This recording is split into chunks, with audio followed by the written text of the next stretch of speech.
Our here. Blooming wildflower, native plant must have. Starry Rosinweed. What a fabulous plant this perennial native is. Lemony spectacular bloom in the daisy aster family. Great landing pad for butterflies, pollinators.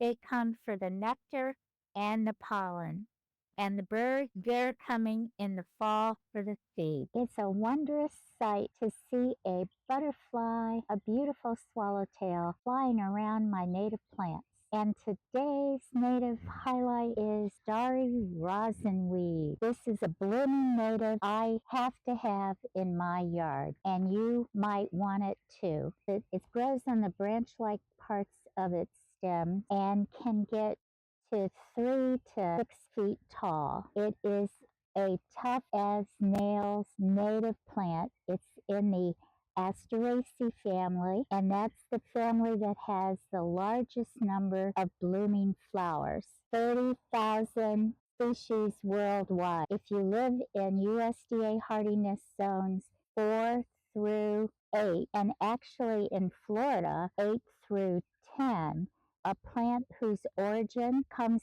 from North America. So what are the requirements for this must-have native wildflower to thrive in your garden? Soil. It likes sandy and loamy soils. So get your soil test if you haven't had it already. Sun. Full sun plant. Mine have always grown in full sun, but it also can thrive in partial shade. And water, moderate to dry. To get it established, you'll water it for 2 to 3 weeks, and then you can go to once a week watering. During times of drought, you probably want to water it once a week. It needs the right soil, which would be sandy, loamy soils, and it grows in a variety of regions. So it is very flexible. It can tolerate acidic soils with a pH of 5.1 up to mildly alkaline soils with a pH of 7.6.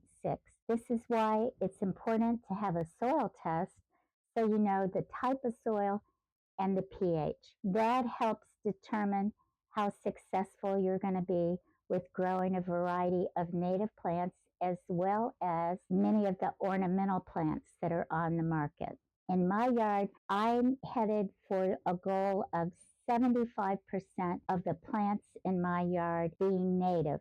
I want to attract butterflies, I want the pollinators, and I want wildlife like birds and small mammals. I want to be part of the great ecological highway through the eastern United States down through Florida. And that means switching from a lot of cultivars and non-native plants, ornamental kinds of things that are genetically modified and don't come from North America, to native things our flora and fauna and pollinators have known for millennia. Now, bloom time is important when you have blooming plants, because to be a successful pollinator garden, which is what I want to do, you want something blooming from earliest possible time, which would be late winter to early spring,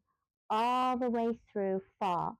Now, you're not counting on one specific native plant to do all of that for you, but you want to know the bloom times of the different native plants that you want to add to your yard. So this plant, interestingly, blooms from early spring all the way through the end of fall, and then it's deciduous, so it'll die back in the winter, and then it comes back ready to bloom. The bloom color is a lemony yellow, very showy, bright, and a great pollinator attractor.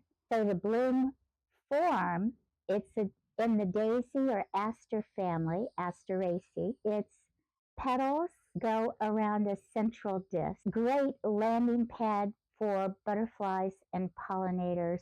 That's why it is sought out by them for nectar and pollen, and the birds come for the seeds especially in the fall.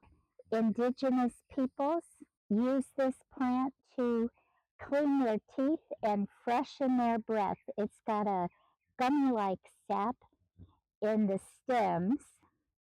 You can see these stems here, and they would chew on it. And it also has medicinal uses. Look at the pollinators buzzing around this area. So this is a magnet for native bees, for butterflies, and for other pollinators like wasps and flies that are so important to our agriculture and our farmers.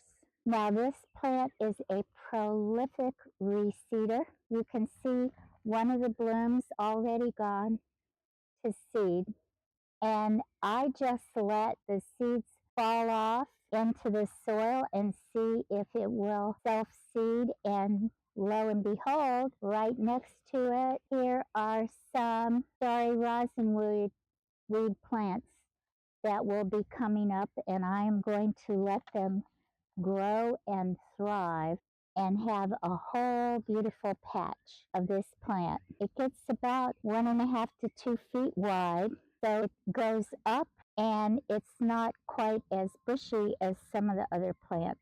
Loving this plant as much as I do, I had to have more than one in my garden. And look at this. Here in the middle of the mulch area is a Starry Rosinweed that's coming up from seed, and I will transplant it over here. This rosinweed was broken off during the hurricane.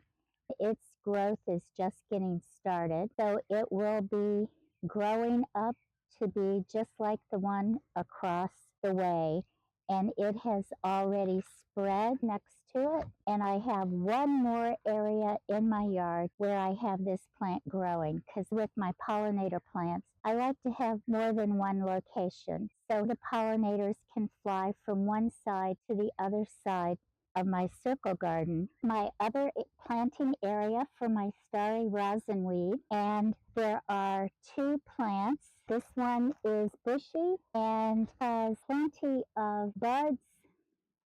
Blooms are on it.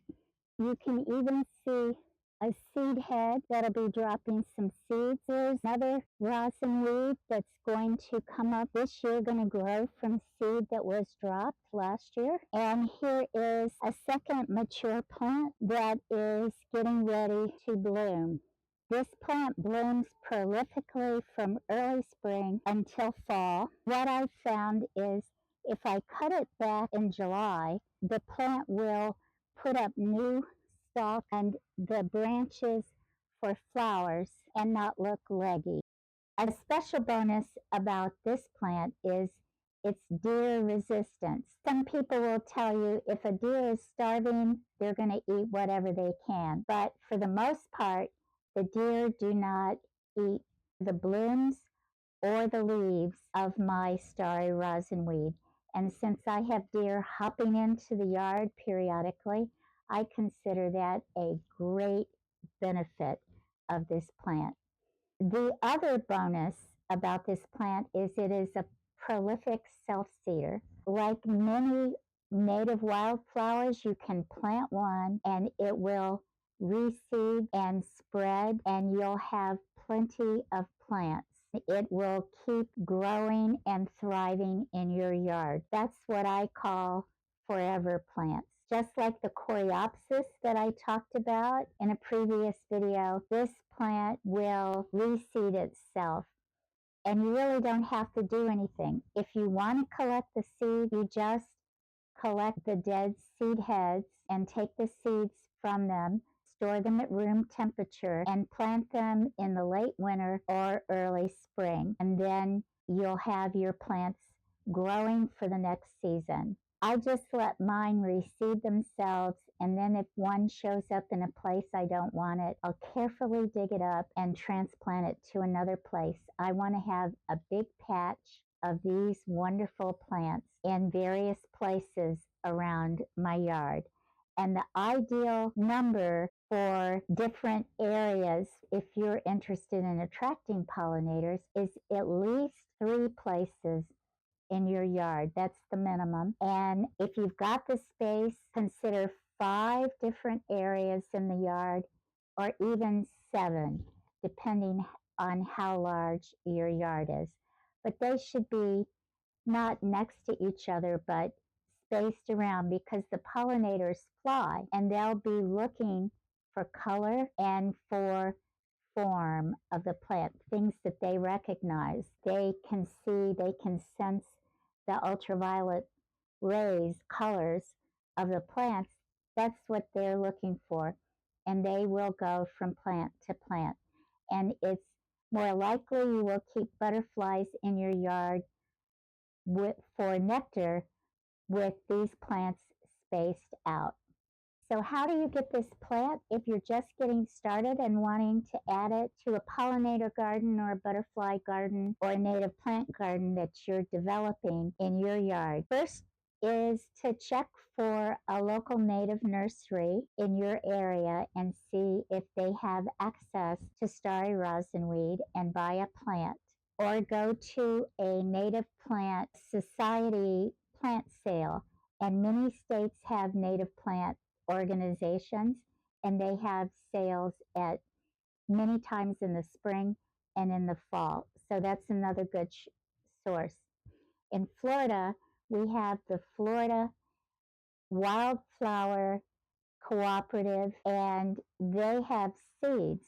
You can go online, link below, and see what they have available, and then you'll have these seeds that you can propagate for the next spring or growing season in your area. So plant this robust native wildflower in your garden. One plant will do it. You can let it go. If you want to start large, get 3 or 5, space them at least 2 feet or more apart. Watch them grow and thrive and spread. And the pollinators, the butterflies, and the birds and other small wildlife will thank you. Thanks for watching. Hope you enjoyed the video. If you've not subscribed, please subscribe. Garden Yay! See you again soon.